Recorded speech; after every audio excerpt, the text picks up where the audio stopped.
Thank you very much. It's wonderful to be back in Berlin again. So you're looking at a Zambian-born African scientist who's chosen South Africa as his home and who is on a mission to confront Afro-pessimism and debunk the myth that Africa is not and cannot be a source of health innovation. So what is Afro-pessimism? It's the opposite of Black Panther. So if you haven't watched that movie, you should watch it straight after my talk. Any one of you sitting in this audience who has lived in Africa or can relate to Africa will understand and appreciate what I'm about to tell you. Africa is full of animals. And the Africans live in trees to avoid the animals, which are very dangerous. Although that doesn't explain why the German ambassador would leave the comfort of Berlin and represent his country in Africa and live in a tree. On the other hand, Africa is often associated with disease, poverty, and extremely poor living conditions. When it comes to clinical trials, for example, Africa is a source of patients. That's true. But we are more than just a source of patients.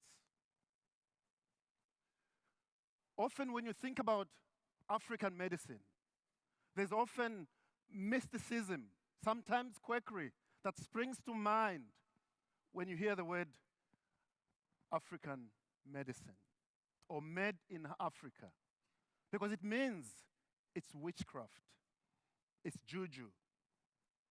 So how do we respond to Afro-pessimism? How do we confront Afro-pessimism? And importantly, as Africans, contribute to solving these health problems, which are not just African health problems. They are human health problems. I'm going to tell you a little story of how an African-led international effort discovered a drug that has gone to phase 2 human trials. This program was led out of Africa. Therefore, the drug in clinical development is made in Africa. It's out of Africa, and it's not witchcraft. But where do we start? Where do we start? It was very scary for me when I came to know what I didn't know about what it took to discover a medicine. It was scary when I realized what was the requirement of the kinds of things that one needed in order to prosecute a successful drug discovery project. The task of putting the team together, the infrastructure, the technology platforms, and the critical mass of people with experience to undertake this program was extremely daunting. One challenge that we had to figure out was what could we do with what we had in our environment without wishing we had everything, and then figure out what we could access through our international partners. In the final analysis, we have pioneered a new model of building capacity while getting the job done. The rest is history. This African-led international drug discovery effort delivered the first small molecule malaria drug candidate that has progressed to phase 2 human trials.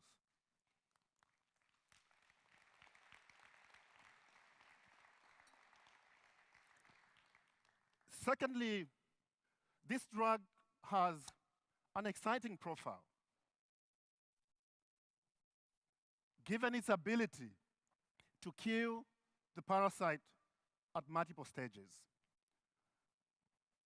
This drug, MMV-048, not via witchcraft, but by a new mechanism, kills the parasite at the liver stage, kills the parasite at the blood stage, kills the parasite that are transmitted back into the mosquito.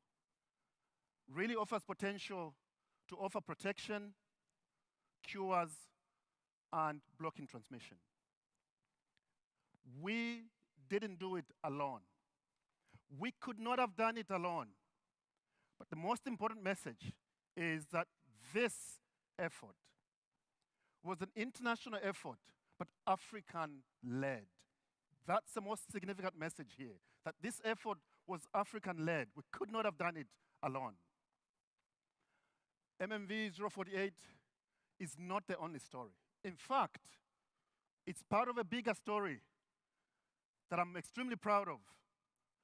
In the process of delivering this drug to the clinic, we also built infrastructure that never existed before. We built technology platforms, expertise and experience, and importantly, expanded our portfolio of projects in the drug discovery and development value chain, not just for malaria, but also TB and antimicrobial resistance. Now, how can we do more of this? How can we replicate this model? How can we do this in Africa much more sustainably in the long term? My vision is to see rapid growth in the ecosystem and the community of drug discovery in Africa. Here, I'm talking about seeing a network of Africans working together to prosecute drug discovery projects. From Cape to Cairo, from the Sahara Desert to the Namibian Desert, from the Indian Ocean to the Atlantic Ocean. But how can we do this? How can we do this more and do it sustainably? I would love to hear your ideas. I would love to hear suggestions. In fact, I would love to steal some of your ideas. In the meantime, this is what is happening. And this is really thanks to the Grand Challenges Initiative. This particular one is the Grand Challenges Africa Drug Discovery Centennial Program, involving the Bill and Melinda Gates Foundation, the Medicines for Malaria Venture, the African Academy of Science, to work together with the University of Cape Town Drug Discovery and Development Center, H3D, to replicate exactly the same model of African-led innovation in health, so that collectively, with the partners in this room, and I'm extending an invitation to you to join us, so that collectively, we can build an African ecosystem. Not only are we going to be able to deliver drug leads and clinical candidates, but we can also deliver future project leaders and a critical mass of skilled scientists. Before you thank me for my talk, I want to thank Kedest for the guidance in structuring this talk. And I want to thank Reeves for his input in preparing me to face you as an audience. Anything bad I said, blame it on Afro-pessimism. Anything good I said, give credit to Reeves. Thank you very much.